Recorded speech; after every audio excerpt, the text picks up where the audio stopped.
जय हिंद दोस्तों। Donald Trump America के दोबारा नए प्रेसिडेंट बन चुके हैं। शॉकिंग? इसमें शॉक होने वाली कौन सी नई बात है। लेकिन अगर मैं ये कहूँ कि उनके नए प्रेसिडेंट बनने से हम आम लोगों को जिंदगी में बहुत ही भयंकर इफेक्ट्स पड़ने वाले हैं, ये जरूर शॉक होने वाली बात है, राइट। डोनाल्ड ट्रंप, जो कि अपने अमेरिका फर्स्ट वाली पॉलिसी के लिए जाने जाते हैं, दोबारा पावर में आ चुके हैं और उन्होंने आते सार ही अपना सबसे बड़ा हथियार दुनिया को दिखा दिया है, जो कि है टेरिफ्स। डोनाल्ड ट्रंप ने जैसे ही राष्ट्रपति पद की शपथ ली, उन्होंने तुरंत ही अपने सारे इकोनॉमिकल पॉलिसीज को जनहित में जारी कर दिया। और आप ये सोच रहे होंगे कि इससे मुझे क्या फर्क पड़ता है, ये हमें कैसे इफेक्ट करेंगे। तभी मैं बोल रहा हूँ आप इस वीडियो को एंड तक देखिएगा, क्योंकि एंड तक जाते जाते आप ये जरूर समझ जाएंगे कैसे उनके प्रेसिडेंट बनने से हमारी रोजमर्रा की जिंदगी में एक छोटा मोटा सही लेकिन बचाव जरूर आने वाला है। अब आप लोग ये सोच रहे होंगे ये टेरिफ है क्या, क्यों लोग इससे घबराए हुए हैं। बल्कि सिर्फ लोग नहीं, बहुत सारे देश भी। टेरिफ असल में एक ऐसा टैक्स है जो एक कंट्री अपने प्रोडक्ट्स पर इम्पोज करती है जब वो प्रोडक्ट्स किसी दूसरे कंट्री से इंपोर्ट किए जाते हैं। फॉर एग्जाम्पल, अगर चाइना से कोई प्रोडक्ट अमेरिका में आता है तो अमेरिकन गवर्नमेंट उस पर कुछ चार्जेस इम्पोज करती है, जिसे हम टेरिफ कहते हैं। वो चार्जेस इम्पोज होने के बाद उस प्रोडक्ट का प्राइस महंगा हो जाता है, जिसके चलते वहाँ के लोग वहीं पर बने हुए दूसरे प्रोडक्ट्स को खरीदते हैं जो कि उन्हें सस्ता पड़ता है। डोनाल्ड ट्रंप ने अपने फर्स्ट सेशन यानी 2018 में $250 बिलियन के चाइनीज प्रोडक्ट्स पर टैरिफ लगाया था। और ये सिर्फ चाइना तक ही सीमित नहीं था, बल्कि उन्होंने यूरोप, भारत और मेक्सिको को भी टारगेट किया था। जब बड़े बड़े कंट्रीज जैसे अमेरिका या उसके जैसे कोई और पावरफुल कंट्रीज टैरिफ लगाते हैं, तो इससे उनके दूसरे कंट्रीज के साथ ट्रेडिंग रिलेशंस खराब हो जाते हैं और इस वजह से ग्लोबल इकोनॉमी पर एक बहुत बड़ा इम्पैक्ट पड़ता है। टैरिफ्स का यूज कई जमानों से होते हुए आ रहा है। पहले टाइम के इकोनॉमिक वॉर्स में कई देश एक दूसरे पर टैरिफ्स इंपोज कर देते थे अपनी इकोनॉमी को प्रोटेक्ट करने के लिए। इसी का एक किस्सा मैं आपको सुनाता हूँ।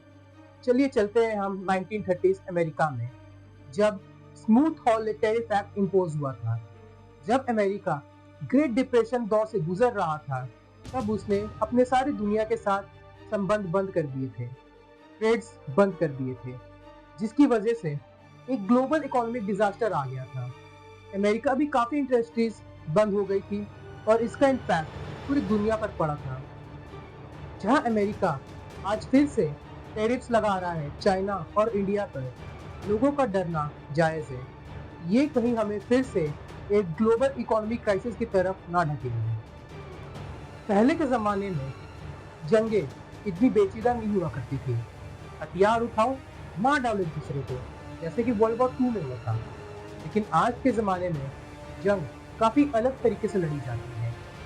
आज के ज़माने में जंग में टैंक्स या फाइटर जेट्स का यूज़ नहीं होता है, बल्कि आज के टाइम का बैटल ग्राउंड है stock market, global supply chain, economy.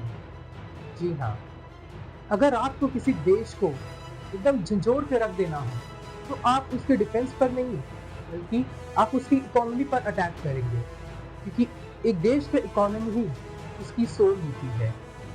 और इसी तरह अमेरिका जैसे टैरिफ्स इंपोज कर रहा है, उसके ये सबसे बड़ा हथियार इस दुनिया के लिए एक इकोनॉमिकल क्राइसिस का बहुत ही बड़ा चिंता का विषय बन सकता है। पहले हम सोचते थे अगर जंग होनी है तो सिर्फ हथियारों की जरूरत होती है, लेकिन आज ये जंग हथियारों से ज्यादा नेताओं के डिसीजन, स्ट्रैटेजिक ट्रेड पॉलिसीज और फाइनेंशियल मूव्स के थ्रू लड़ी जा रही है। समझ रहे हैं ना आप? मतलब आज के टाइम की वॉर्स बल्कि एक चेस गेम बन चुकी है, इकोनॉमिकल चेस गेम। अगर एक कंट्री कुछ करती है तो दूसरी कंट्रीज भी उसके रिटेलिएशन में वही कुछ करने लग जाती है। और इस चेस गेम में पिसता है तो वो होता है हम जैसे आम आदमी। अगर हम बात करें हमारे देश भारत की, तो जैसे अमेरिका ने चाइना पर टैरिफ लगाया था, वैसे ही हमारे देश पर भी उन्होंने टैरिफ इंपोज किया है। तो सोचिए, एक ऐसा देश जहां पर फार्मास्यूटिकल्स और आईटी कंपनीज बहुत बड़े लेवल पर हो, हमें कितना लॉस झेलना पड़ा होगा इन टैरिफ्स की वजह से। अगर हम फार्मास्यूटिकल्स का केस देखें तो इंडिया जो है वो पूरी दुनिया में थर्ड लार्जेस्ट प्रोवाइडर है फार्मास्यूटिकल्स के बेस पे।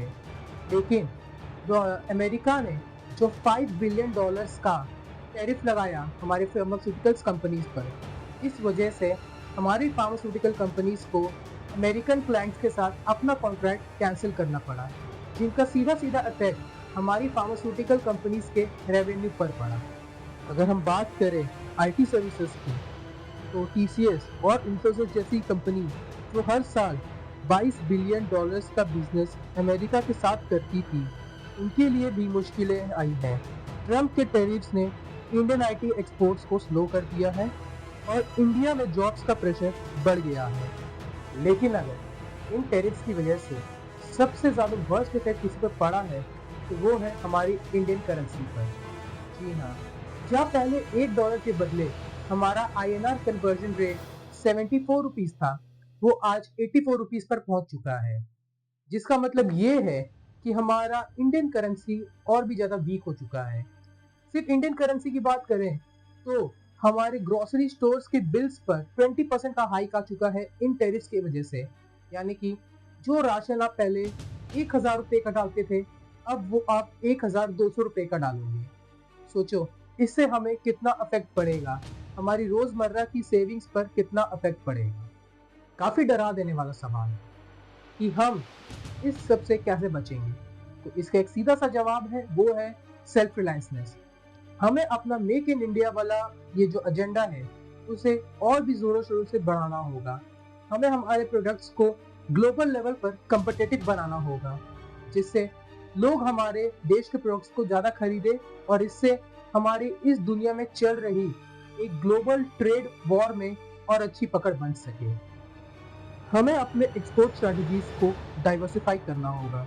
Latin America, south east Asia जैसी मार्केट्स के साथ ट्रेड डील्स करने की ज़रूरत है। और सबसे ज़रूरी है हमारी यूथ को फ्यूचर स्किल्स सिखाना, जैसे कि ग्रीन एनर्जी, फिनटेक और आर्टिफिशियल इंटेलिजेंस जैसे सेक्टर्स में इंडिया को अपना वर्कफोर्स को ट्रेन करना होगा। तो ये था दोस्तों हमारा आज का वीडियो ट्रम्प टैरिफ के ऊपर। घबराने वाली बात तो है कि ये चीज़ हमें एक ग्लोबल इकोनॉमिक डिस्ट्रक्शन की तरफ ले जा सकती है, लेकिन दुनिया भर की सरकारें भी कुछ कम नहीं हैं। हमारे देश की सरकार भी लगी हुई है कि हमारे लिए वो जितना अच्छा से अच्छा हो सके वैसा एक इकोनॉमिकल प्लान बनाए। थैंक यू दोस्तों, जो आप इस वीडियो को लाइक करें, इस चैनल को सब्सक्राइब करें और कमेंट्स में अपने थॉट्स को बताएं। और अगला वीडियो किस टॉपिक पर चाहिए ये भी आप ज़रूर बताएं। धन्यवाद।